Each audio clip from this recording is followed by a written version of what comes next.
Hello guys, so let's back up again, so let's go. Urban na pick up ang makina mga direksyo. Pinapalitan po ng makina ng ganito eh. Kasi tipid sa diesel. Kaya urban, napaka-rapid lumamo ng diesel.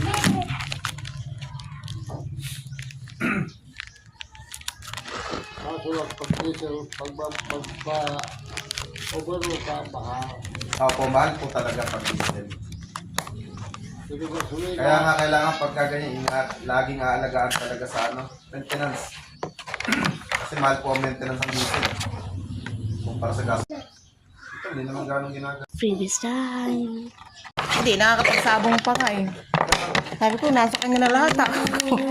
Lahat na lang nasa kanya. Buti nga, hindi pa sumusuko yung pagkakasawa niya. Para stress na rin ata eh. Tingnan ko nga nung nandito, parang Pero pinapalayas niya yun eh. Minsan lumalayas din si Boy eh. Si Mercy nauntog yan tanggalan nata ng helmet eh. Naano siya. Tanggalan ng helmet si Mercy kaya nag-isip-isip na eh.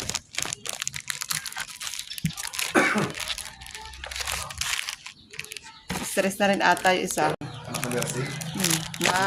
Si Boboy eh. Tahimik lang siya na eh. Si talaga, iba talaga, yun talagang kakaibang ugali. Oo, yung anak niya Pinit. Hindi naman kasi na ni Nini eh. Hindi na tututukan. Hindi niya tutukan. Kahit yung isa naman, ganun din. Sa mga anak ng kapatid niya, lang ng disiplina.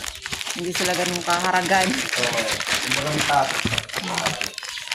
Kumbaga sa yung masasabi mong may bait pang nakitira. Yan po yung mga pinsan, walang awa. Parang kasi. Anong oras na rin sila pupunta sa shop nila minsan?